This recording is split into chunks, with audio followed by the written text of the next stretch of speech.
Hi everyone, welcome to my YouTube channel. कैसे हैं आप सभी? आई होप आप सभी अच्छे होंगे।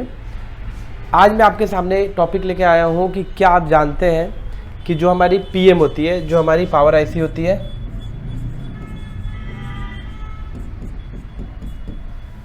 जितनी भी पावर आईसियाँ होती हैं, चाहे वो मीडियाटेक चिपसेट हो, क्वालकॉम चिपसेट हो या आईफोन्स हो, इनके अंदर जो पावर आईसी होती है, इसके चारों तरफ जो इतनी सारी कॉइल्स लगी होती हैं, ये क्यों लगी होती है? तो मैं आपको आज एक एडवांस लेवल का एक बेसिक छोटा सा कॉन्सेप्ट दूंगा। इससे आपके मन का हर एक डाउट क्लियर हो जाएगा कि ये इतनी सारी जो 1 2 3 4 5 6 7 8 9 कॉइल्स लगी हैं, ये क्या काम करती है और इसके ख़राब होने से क्या फॉल्ट आता है। आपने देखा होगा कई सारी पावर आईसी के चारों तरफ 5 कॉइल होती है, कई सारी पावर आईसी के चारों तरफ 6 कॉइल भी होती है। जैसे ई आईसी की तरफ 9 कॉइल है, A50 सैमसंग का लेंगे उसमें भी 9 कॉइल है। लेकिन अगर हम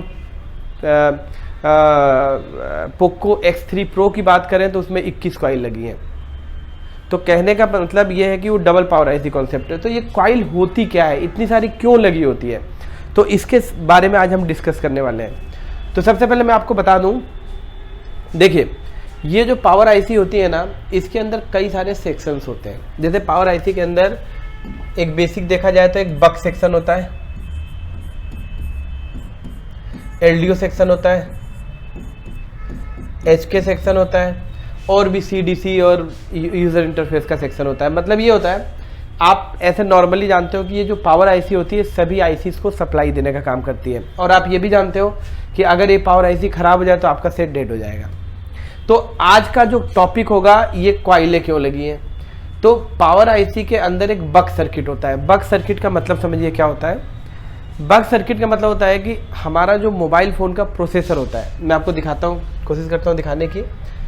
देखिए ये जो हमारे फ़ोन का जो यहाँ पे प्रोसेसर लगा है, जैसे ये देखिए यहाँ पे, ये हमारे फ़ोन में जो ये प्रोसेसर यूज़ हुआ है, ये एक मीडियाटेक चिपसेट है। तो यहाँ पे एक सीपीयू लगा है मीडियाटेक का, ठीक है।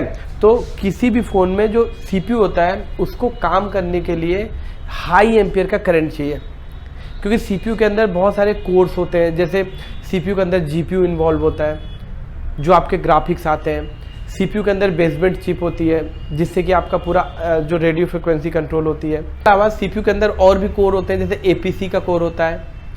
तो इन कोर को चलने के लिए एक हाई एम्पियर का करंट चाहिए। तो यहाँ पे आप देखोगे, जैसे ये पावर आईसी है,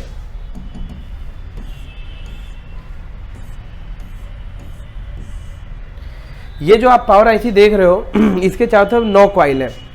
तो ये इन कॉइलों के थ्रू एक हाई एम्पियर का करंट प्रोड्यूस किया जाता है, जनरेट किया जाता है, जिससे कि सीपीयू का कोर ऑन हो सके और आपका सीपीयू प्रॉपर तरीके से काम कर सके। अगर इन कॉइल के थ्रू जो बक सप्लाई जनरेट की जाती है, अगर ये कॉइल्स ख़राब हो जाएं या इस पर वोल्टेजेस प्रोड्यूस ना हो, पावर आईसी के अंदर वोल्टेजेस ना निकले, तो ऐसी सिचुएशन में आपका सीपीयू ऑन नहीं होगा, और सीपीयू ऑन नहीं होगा तो आपका सेट डेड हो जाएगा। तो आज के इस वीडियो में मैं आपको थोड़ी सी ना इन कॉइल के बारे में, इनकी कॉन्फ़िगरेशंस बताता हूँ कि ये कॉइल किस किस काम के लिए लगी हैं, कौन कौन सी वोल्टेज बनाती हैं। और मैं आपको एक कॉमन कॉन्सेप्ट दूंगा, इससे कि किसी भी कंपनी का कोई भी मॉडल आए तो एक आपको आइडिया मिल जाएगा कि भाई 5 कॉइल लगी है तो वो क्या काम करेगी, 6 कॉइल लगी है तो वो क्या काम करेगी, और 9 कॉइल लगी है तो वो क्या काम करेगी। तो मैंने एक कॉमन मॉडल लिया है, ये है Redmi Note 9, ठीक है, और इसी का मैंने मॉडल लिया है। इसमें लगी है हमारी MT6358 आईसी, जो कि पावर आईसी है फ्लैगशिप मॉडल की, और इसके बारे में मैं आज आपको बताने वाला हूँ। तो देखिए, तो यहाँ पे हम देख सकते हैं कि ये जो आईसी है, ये है मैं दिखाता हूँ आपको, इसका नंबर है MT6358 पावर आईसी है। और इसके चारों तरफ यहाँ आप देख सकते हैं कि 9 कॉइल्स लगी हैं, 1 2 3 4 5 6 7 8 और 9।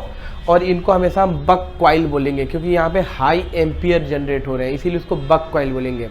कभी भी आप इसको बूस्ट कॉइल मत बोलना, बक कॉइल बोलना, ठीक है। और ये जितनी भी कॉइल्स है, ये अलग अलग वैल्यू की होती है। ये इसकी वैल्यू हेनरी में मेजर करते हैं। कई बार हम क्या करते हैं, टेक्नीशियन की ये कॉइल ख़राब होगी तो इसको निकाल के यहाँ लगा दिया, ऐसा नहीं होता है। इसमें जो कॉइल्स हैं एक दूसरे के साथ तभी रिप्लेस होगी जब उनकी वैल्यू सेम हो, और इसका पता आप सर्किट से इजीली कर सकते हैं। तो चलिए मैं आपको ना कॉइल की पूरी कॉन्फ़िगरेशन बताता हूँ कि कॉइल क्या काम करती है।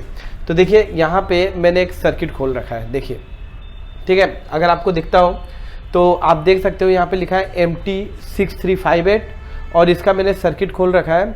और आप देख सकते हो कि यहाँ पे एक कॉइल लगी है जो एक वोल्टेजेस बन रही है कॉइल के थ्रू, ये दूसरी, तीसरी, चौथी, पाँचवीं, छठी, सातवीं, आठवीं और 9 कॉइल्स की मैं डिटेल देने वाला हूँ आपको कि जो 9 कॉइल किस काम के लिए लगी हैं। तो देखिए जब भी आप किसी स्कीमेटिक को स्टडी करेंगे तो यहाँ पे मैं थोड़ा बड़ा कर लेता हूँ इसको, ठीक है, ताकि आपको समझ में आए। तो देखो सबसे पहले MT6358 की पहली जो बक है वो प्रोड्यूस हो रही है और यहाँ पे लिखा है देखो VPROC यानी वोल्टेज फॉर प्रोसेसर। आपको याद होगा अगर आपने क्वालकॉम चिपसेट पढ़ा होगा तो उसमें APC की कोर होता था, एप्लीकेशन प्रोसेसर का कोर होता था, और 2 कॉइल मिला के आउटपुट निकाला जाता था। इसी तरीके से मीडियाटेक में 2 प्रॉक की वोल्टेज बनती है, देखो प्रॉक 1, 11 और प्रॉक 12। ये जो प्रॉक वाली लाइन है यहाँ पे एक 0.47 माइक्रो हेनरी की कॉइल लगी है और इस कॉइल के थ्रू यहाँ पे प्रॉक B वोल्टेज प्रोड्यूस होती है। ये आपकी होती है 0.6 से 1.2 के बीच में, जो CPU के लिए ज़रूरी होती है। अगर ये लाइन ख़राब हो जाए, शॉर्ट हो जाए या ये कॉइल निकल जाए तो आपका सेट ऑन नहीं होगा। उसके बाद ये दूसरी कॉइल होती है, यहाँ पे आप देख सकते हैं प्रॉक 12। ये जो प्रॉक 12 होती है यहाँ पे इसके ट्रैक में भी 0.47 माइक्रो हेनरी की कॉइल लगी है और यहाँ पे आप देख सकते हैं ये भी सप्लाई आपकी जाती है CPU के अंदर और ये भी होती है 0.6 से 1.2 के बीच में। इसके बाद यहाँ पे आप देख सकते हैं हमारी जो V कोर की तीसरी सप्लाई होती है, मतलब हमारे CPU में जो और भी कोर होते हैं उनको ऑन करने के लिए ये V कोर की सप्लाई बनती है और ये भी सप्लाई एक 0.47 हेनरी की कॉइल से होते हुए और यहाँ पे प्रोड्यूस होती है और ये भी होती है 0.6 से 1.2। तो ये 3 जो वोल्टेजेस हैं इनमें से एक भी अगर ख़राब हो गई तो आपका प्रोसेसर ऑन नहीं होगा, प्रोसेसर ऑन नहीं होगा तो आपका फ़ोन भी ऑन नहीं होगा। इसके बाद चौथी कॉइल देख सकते हैं हम, यहाँ पे देखिए, यहाँ पे लिखा है मॉडम। तो मैं आपको बता दूं कि जितने भी मीडियाटेक के फ़ोन होते हैं उसमें एक मॉडम की कॉइल होती है, हालांकि ये क्वालकॉम में भी एक मॉडम का बक होता है। तो ये जो मॉडम पे आपको क्वालकॉम के फ़ोनों में सिम लगाने के बाद वोल्टेज बनती है, लेकिन जो मीडियाटेक के फ़ोन होते हैं ना उसमें बिना सिम के ही मॉडम की वोल्टेज बन जाती है। तो ये जो मॉडम की लाइन होती है ना इस पर भी एक 1 माइक्रो हेनरी की कॉइल लगी है और ये बेसिकली ये जो वोल्टेज होती है ना ये नेटवर्क सेक्शन के लिए बनती है। इसका सेट के ऑन या ऑफ होने से कोई लेना देना नहीं है, लेकिन अगर ये लाइन शॉर्ट कर जाए तो सेट डेड हो जाएगा, लेकिन अगर ये वोल्टेज ना बने तो सेट डेड नहीं होगा, आपका नेटवर्क का फॉल्ट आएगा। तो ये मॉडम की भी वोल्टेज बनती है और ये भी होती है 0.6 से 1.2 के बीच में। इसके बाद नेक्स्ट हमारी वोल्टेज बनती है, यहाँ पे आप देखो VPA, voltage for power amplifier. जितने भी मीडियाटेक के फ़ोन्स होते हैं उसमें पावर आईसी के अंदर एक BPA की वोल्टेज बनती है और ये वोल्टेज एक बक कॉइल यानी 1.1 माइक्रो हेनरी से बन के और यहाँ पे VPA PMU की वोल्टेज बनती है। और मैं आपको बता दूँ ये जो वोल्टेज है ना ये CPU पे नहीं जाती, ठीक है, ये वोल्टेज नेटवर्क सेक्शन के लिए होती है, PA के लिए। तो ये इसको आप छोड़ दो, ये वोल्टेज तभी बनेगी जब आप सिम को लगाओगे तब, ठीक है। इसके बाद यहाँ पे देखो एक और वोल्टेज बनी है S1, हाँ ये मेन वोल्टेज है, इसको बोलते हैं S1। देखिए हमारे फ़ोन के अंदर जितने भी मीडियाटेक के फ़ोन होते हैं उसमें एक VS1 की वोल्टेज बनती है और एक VS2 की वोल्टेज बनती है और जितने भी वोल्टेज 0.6 से 1.2 के बीच में बक बनते हैं वो CPU को जाते हैं और 1.2 से अगर ज़्यादा बक बनता है तो CPU पे कभी नहीं जाएगा। वो क्या होता है मैं बताता हूँ आपको। देखिए जितने भी मीडियाटेक का सर्किट पढ़ोगे तो यहाँ पे लिखा है VS1, तो VS1 की जो वोल्टेज होती है वो एक 1 माइक्रो हेनरी की कॉइल से बन के और ये यहाँ से निकल के यहाँ पे रुक गई, ये CPU में नहीं जाएगी, आप ध्यान रखना। VS1 की वोल्टेज होती है 2.05 के आसपास और ये वोल्टेज फिर से घूम के पावर आईसी के LDO सेक्शन को ऑन करती है। तो अगर ये भी लाइन अगर डैमेज होगी या कॉइल ख़राब होगी तब भी आपका सेट ऑन नहीं होगा क्योंकि LDO ऑन नहीं होगा। इसके बाद से दूसरी वोल्टेज एक और बनेगी, देखो एक तो ये VS1 बन गई, अब बनेगी VS2। तो हमारे फ़ोन में जो VS2 बनेगी ये भी होगी कॉइल के थ्रू हाई एम्पियर का करंट होगा, और ये जो वोल्टेज होगी इसका नाम होगा VS2, और ये भी होगी 1.3, और ये फिर से घूम के पावर आईसी के अंदर आएगी और LDO सर्किट को ऑन करेगी। और ये भी वोल्टेज अगर ड्रॉप मार गई या कॉइल टूट गई तो आपका सेट ऑन नहीं होगा। इसके बाद नेक्स्ट हमारी देखिए यहाँ पे एक और वोल्टेज बनती है GPU की। GPU आप तो जानते हैं कि हमारे जितने भी ग्राफिक्स आता है फ़ोन में वो GPU उसको कंट्रोल करता है, प्रोसेस करता है। तो ये जो GPU है या ये जो बहुत इंपॉर्टेंट लाइन है, इस पर भी 0.47 माइक्रो हेनरी की कॉइल है, और ये भी जो बनाती है आपकी DVDD GPU 0.6 से 1.2, और ये भी CPU को जाती है। और अगर ये भी लाइन में डैमेज हुआ, शॉर्ट सर्किट हुआ, कॉइल हट गई, तब भी आपका सेट ऑन नहीं होगा। इसके बाद नेक्स्ट हमारी जो लास्ट कॉइल है आप देख सकते हैं, इसका नाम है VDRAM।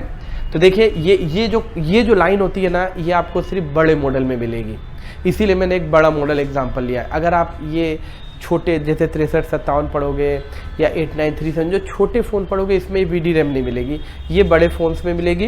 तो ये जो VDRAM की वोल्टेज होती है, ये भी एक कॉइल के थ्रू हाई एम्पियर का करंट जनरेट करके, और ये यहाँ पे इसका नाम पड़ जाता है EMI VDD2, और यहाँ पे आपको पता है कितनी वोल्टेज बनेगी, मात्र 1.2। और ये वोल्टेज ना CPU के लिए स्पेशलाइज्ड है और ना पावर IC के लिए स्पेशलाइज्ड है, ये वोल्टेज कई जगह जाती है। ये जो VDRAM की जो वोल्टेज है स्पेशली सबसे पहले जाएगी रैम के अंदर। आपको पता है आपके फ़ोन में जो रैम और रोम लगती है, तो रैम के अंदर एक 1.2 वोल्टेज की ज़रूरत होती है, जो यहीं से वोल्टेज जाती है। इसके अलावा ये वोल्टेज फिर से घूम के पावर IC के अंदर आके इसके LDO सेक्शन को ऑन करता है, और यही वोल्टेज CPU के अंदर भी जाता है। ठीक है, तो ये भी वोल्टेज इंपॉर्टेंट है, क्योंकि अगर ये वोल्टेज नहीं मिली तो आपकी रैम ऑन नहीं होगी, आपका CPU ऑन नहीं होगा, आपका LDO सर्किट ऑन नहीं होगा, और आपका सेट ऑन नहीं होगा। तो इस तरीके से आपने देखा कि मैंने आपको 9 कॉइल की पूरी डिटेल दी। देखो ये मैंने आपको 9 कॉइल की पूरी डिटेल दी है। ठीक है, तो यहाँ पे आप अभी तक समझ गए होंगे कि यहाँ पे 1 2 3 4 5 6 7 8 9 जो कॉइल लगी है, अगर इसको आप कॉन्फ़िगर करोगे तो आप क्या देखोगे कि भाई एक कॉइल होगी VS1, अगर ये ख़राब हो गया ये लाइन तब भी सेट डेड। एक कॉइल होगी VS2, अगर ये भी ख़राब हो गई तब भी आपका सेट ऑन नहीं होगा। एक कॉइल होगी मॉडम, यहाँ पे अगर वोल्टेज ड्रॉप हो गए तो ऑन हो जाएगा, लेकिन लाइन शॉर्ट हुए तो सेट ऑन नहीं होगा। मान लीजिए एक कॉइल हो गई APC, ये ज़रूरी है, APC ज़रूरी है। फिर इसके बाद से कोर ज़रूरी है। इसके बाद से VPA, अगर VPA नहीं बना तो कोई दिक्कत नहीं है। और उसके बाद से जो लास्ट VDRAM बनती है ये ज़रूरी है। तो इस तरीके से देखा कि अगर आपको डिप में नॉलेज चाहिए, डिप हम लोग जो ऑफलाइन कोर्सेज बच्चों को कराते हैं, तो देखो सबसे पहले हम आपको 8937 5 बक की कॉन्सेप्ट को समझाते हैं, फिर इसको कैसे चेक किया जाता है, कौन सी बक वोल्टेज कब बनेगी, कौन सी बक वोल्टेज नहीं बनेगी, किस बक के शॉर्ट होने से क्या फॉल्ट आता है, इसको कैसे डायग्नोसिस करते हैं, हम इसकी पूरी डिटेल बताते हैं। हम आपको सिंगल पावर आईसी का बक का कॉन्फ़िगरेशन, डबल पावर आईसी का बक का कॉन्फ़िगरेशन और 3 पावर आईसी का भी बक का कॉन्फ़िगरेशन पूरी डिटेल बताते हैं। मतलब हम फ्लैगशिप मॉडल जैसे K20 Pro उसका भी हम पूरा बूट सीक्वेंस बताते हैं। तो अगर आपको डीप में, अगर आपको डेट सेक्शन को, नेटवर्क सेक्शन को, लाइट सेक्शन को, ग्राफिक सेक्शन को अगर स्टडी करना है तो आप ज़रूर से ज़रूर सेलफोन सॉल्यूशन हमारा जो इंस्टीट्यूट है बदरपुर में है, ज्वाइन कर सकते हो और एक डीप लेवल का, एडवांस लेवल का कोर्स ले सकते हो। तो देखिए, तो इस तरीके से आपने देखा कि ये इस तरीके से मैंने आपको बताने की कोशिश की है कि अगर ये मीडियाटेक की एक आईसी लगी है, पावर आईसी से चारों तरफ 9 बक कॉइल है, तो इसमें से कितनी बक कॉइल किस लिए यूज़ की जाती है। आई होप ये वीडियो आपके लिए बहुत ही यूज़फुल होगा और आपको कुछ नॉलेज इससे मिली होगी। तो चलिए दोस्तों, मिलते हैं फिर से नेक्स्ट वीडियो में, तब तक के लिए आपका बहुत बहुत